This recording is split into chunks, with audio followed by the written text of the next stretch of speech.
Ladies and gentlemen, you have something special. You have greatness in you. Hi, my name is Les Brown. One of the things that we know, that all of us have undeveloped potential in us.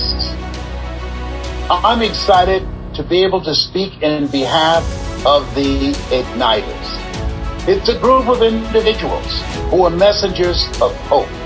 Individuals who've gone through some stuff, but realize it's not what you go through, it's what comes out of you that develops your character, that helps you to begin to create a different kind of life for yourself and others and make a greater impact. You got something special. You got greatness in you. It is difficult to bring it out. You can't read the label when you're locked in the box, and that's where the igniters come from.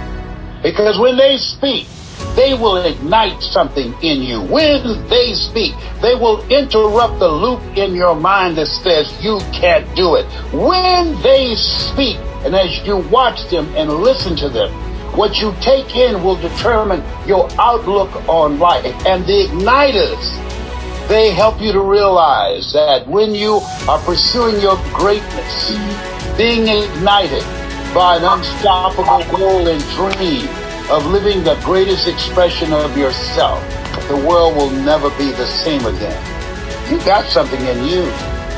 And if you're ready for an explosive life, a life, as Helen Keller would say, make your life a daring adventure. The igniters, that's what they do. They ain't playing with you. They're coming for you. That's my story, and I'm sticking to it.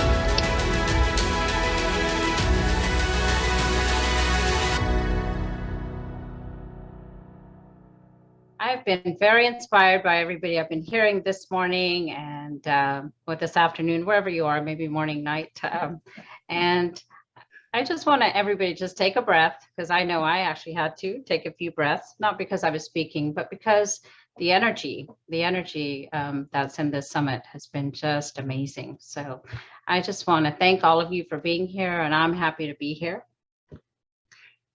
And so I want to invite you to think about a time in your life where you ran up against a limit, some sort of a wall, something that you couldn't change. And it could be that you were diagnosed with an illness. Perhaps you had cancer, or you went through a divorce. Your spouse decided they were done and there's nothing you could do. Or maybe you lost somebody that you love dearly, as I know some people here today are dealing with that currently.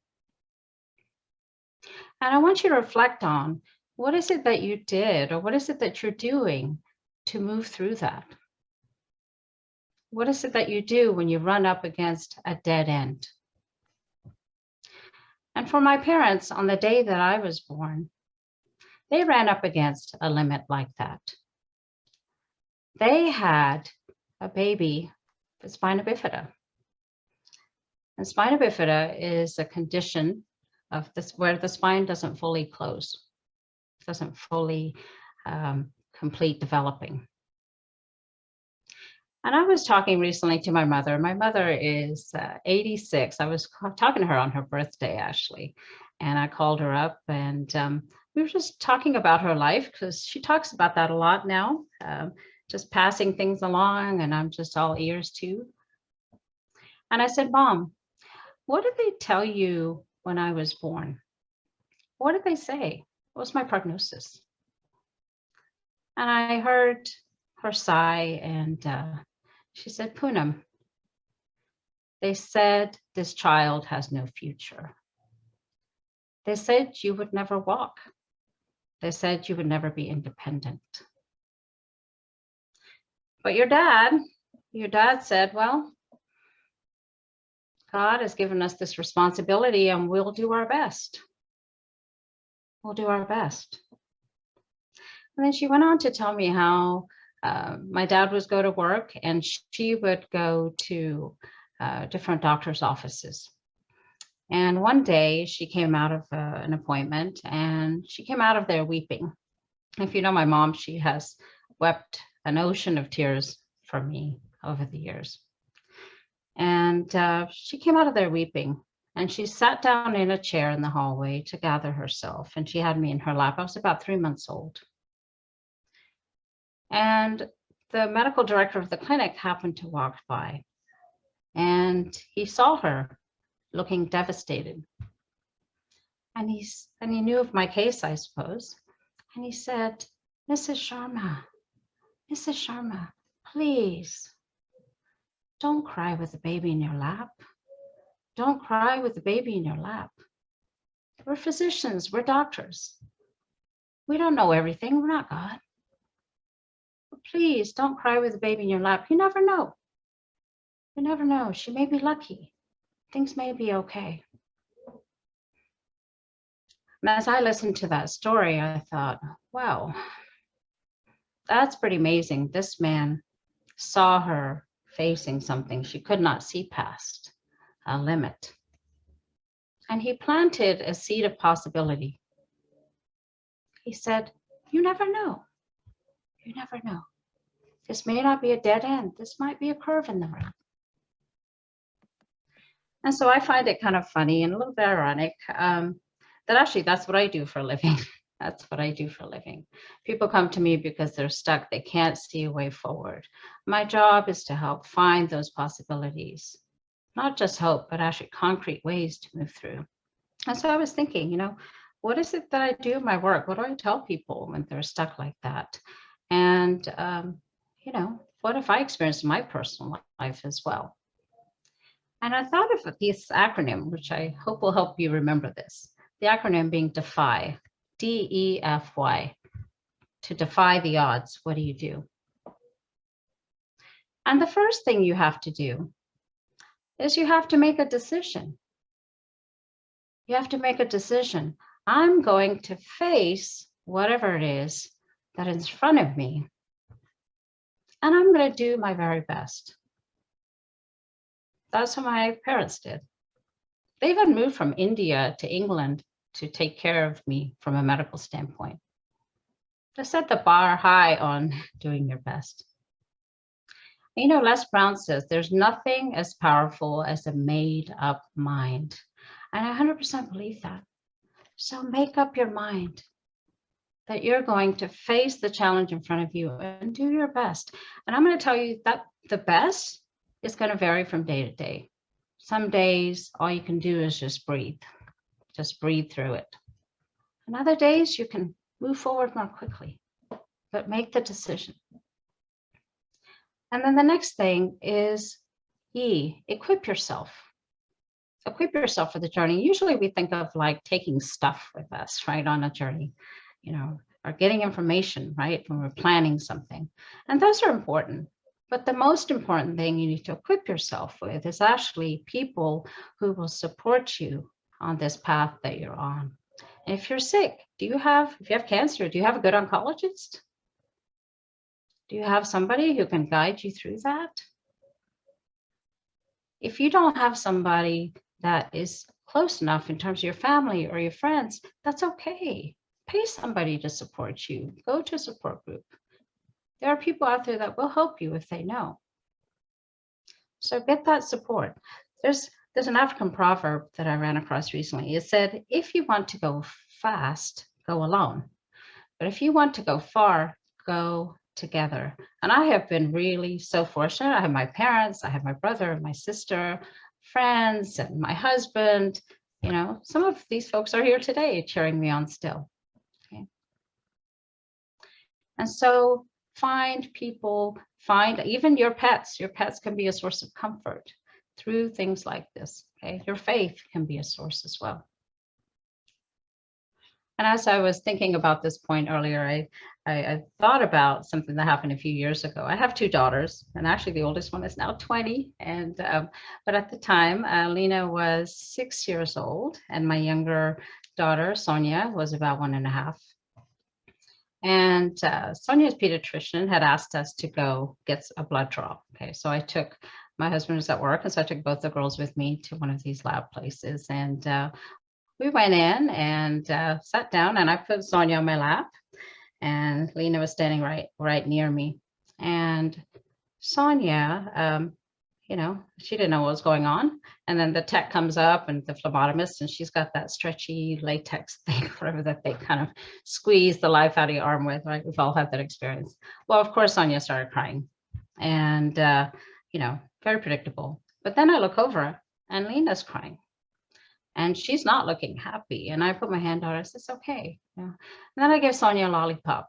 And if you know Sonia, Sonia loves candy, and she stopped immediately. She stopped crying immediately. And I was thinking, this girl, you could do surgery on her if you gave her some candy. But Lena is not wanting a lollipop. She's just standing there. Yeah. And the tech is looking at me like, okay, I'm trying to hurry up. So then we wrap up, and we start to leave, and it's November, so it's close to Thanksgiving. It's like a couple of days before Thanksgiving.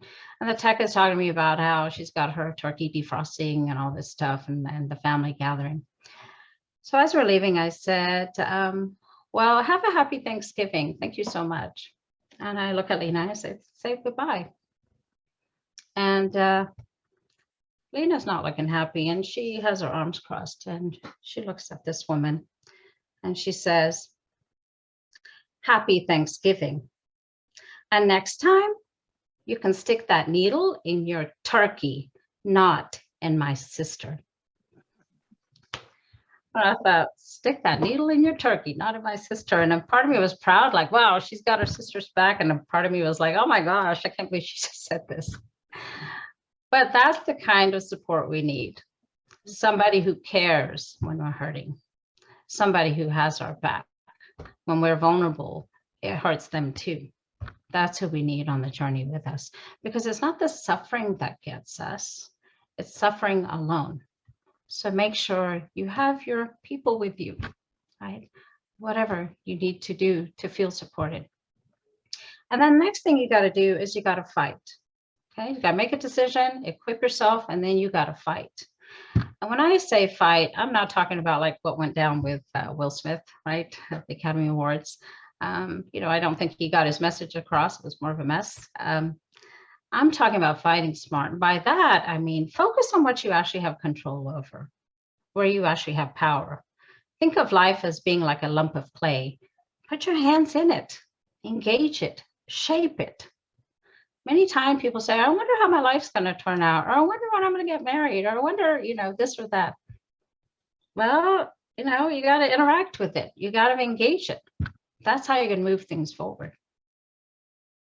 But the other side of that is that there are times when you are that lump of clay on the table and life is working on you. And that is not for the faint of heart. As you all know, everyone's been through something like this. There are times when you're like surrendering because you don't have control. And if you can let go, if you can accept that, if you can have the humility to say, okay, I'm just going to have to keep walking. That's actually how you extract some of the deepest lessons in life. Because out of those experiences is how you gain compassion, how you gain wisdom. So allow that to happen. Khalil Gibran said, out of suffering come the strongest souls. But only if you can focus on what you actually have control over and allow the rest, allow life to teach you. And then the next thing you have to do, and the last thing I do, is you got to keep saying yes, especially when life says no. You say yes. Say yes. Yes to just staying on the path, just staying the course. And yes to the things that you can still do. My life, I've never been able to run or ice skate or ride a bike. You know what? I could spend my whole life looking at that.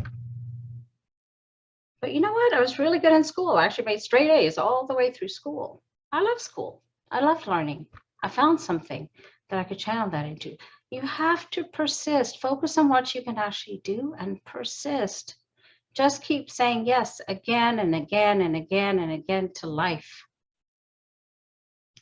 And that might be very hard on some days. Sometimes all you can do is just breathe. That's okay. Just say yes to that. But keep going. Don't give up. Keep going. And what I know is that if you will do these things, you too will defy the odds in your life, my friend. Thank you.